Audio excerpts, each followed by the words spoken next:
या उनके ऊपर ये जुर्म है, तो हम ये पूछना चाहते हैं कि आपके पास देश की किसी भी सर्वोच्च शैक्षणिक संस्थान का कोई डेटा है कि जहां सामान्य वर्ग के लोगों के बच्चों के साथ कहीं कोई जुल्म, अत्याचार, उत्पीड़न, या खास तौर पे ये जो यूजीसी एक्ट बनाया गया है, इसे जाति के आधार पे बनाया गया, एससी, एसटी और ओबीसी जाति के आधार पे। तो आप मुझे बताएं, किस जाति के नाम को लेकर उत्पीड़न होता है? क्या ब्राह्मण जाति के नाम को लेकर उत्पीड़न हुआ देश में कभी? ब्राह्मण जाति, वहां क्या पंडित जी कहा जाता है, ब्राह्मण जी कहा जाता है? क्या किसी ठाकुर की जाति को लेके विवाद हुआ? क्या उत्पीड़न हुआ? ठाकुर जी लगते, ठाकुर जी, राजपूत जी, या किसी बनिए की जाति को लेके कभी उत्पीड़न हुआ? या उसकी जाति का नाम पुकारा, उसको लगा कि मेरी जाति के नाम पे मेरा उत्पीड़न हो रहा है? ब्राह्मण के जाति के नाम पे उत्पीड़न नहीं हुआ, ठाकुर की जाति के नाम पे उत्पीड़न नहीं हुआ, बनिया की जाति के नाम पे उत्पीड़न नहीं हुआ। उत्पीड़न किन की जाति के नाम पे हुआ? ए सुनिए अहिर के, सुन जाटव के, सुन चमार के, सुन कोरी के, सुन तेली के। अभी तो प्रधानमंत्री जी को नहीं बख्शा उन्होंने।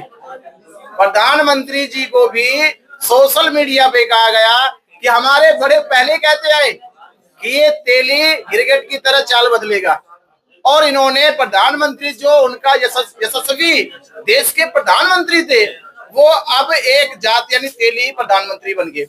ये तो दिखा दिया उन्होंने तुरंत ही, यूजीसी बिल के हाथों सारे दिखाया जाति उत्पीड़न क्या है। तो हमारा सरकार से और सुप्रीम कोर्ट से भी मेरी अपील है कि सुप्रीम कोर्ट में भी चीफ जस्टिस को जूता किस नाम पे मारा गया, क्यों फेंका गया? जाति के नाम पे, कि एक शेड्यूल कास्ट का, एक अनुसूचित जाति का चीफ जस्टिस कैसे गद्दी में बैठ गया, उनके ऊपर जूता फेंका गया। और आप कह रहे हो कि यूनिवर्सिटियों में स्वर्ण के बच्चों पे ये ऐसा कानून क्यों लाया गया? कि शोषक और शोषित, ये तो अंतर है। एक शोषक एक शोषित है, वो जो कह रहे हैं कि हमें कैसे डिक्लेयर कर दिया।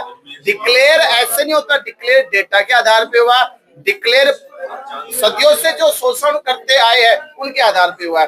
तो मेरा कहना यह है कि सरकार को, सुप्रीम कोर्ट को सख्त से सख्त रवैया अपनाते हुए यूजीसी बिल को लागू किया जाए, और देश की तमाम संस्थानों में, देश के तमाम एजुकेशन इंस्टीट्यूशनों में इसे सख्ताई से लागू किया जाए, जिससे आगे रोहित उर्मिला जैसे सुसाइड ना करे, आगे चलकर देश के कोई भी नौजवान अनुसूचित जाति के हो, ओबीसी के हो, शेड्यूल ट्राइब के हो, कोई किसी के साथ में जाति उत्पीड़न ना हो।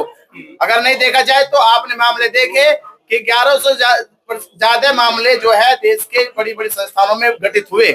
तो ये मामले आगे घटित ना हो, इसलिए ये कानून लागू होना चाहिए। लेकिन 7वीं क्लास के लोग कह रहे हैं कि ये हमारे स्टूडेंट्स के लिए, उनके बच्चों के लिए डेथ वारंट है ये एक्ट।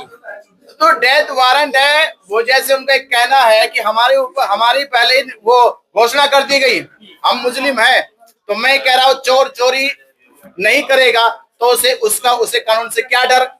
अगर कोई जुल्म नहीं करेगा उसे कानून से क्या डर? अगर कोई लुटेरा लूट नहीं करेगा उसको कानून से क्या डर? इसका मतलब ये तो सिद्ध कर रहे कि ये उत्पीड़न करने वाले लोग हैं, ये जुल्म करने वाले लोग हैं, ये शोषण करने वाले लोग हैं। इसीलिए ये भयभीत हो गए कि अब इनकी जो चोरी छिपे जो उत्पीड़न करने वाले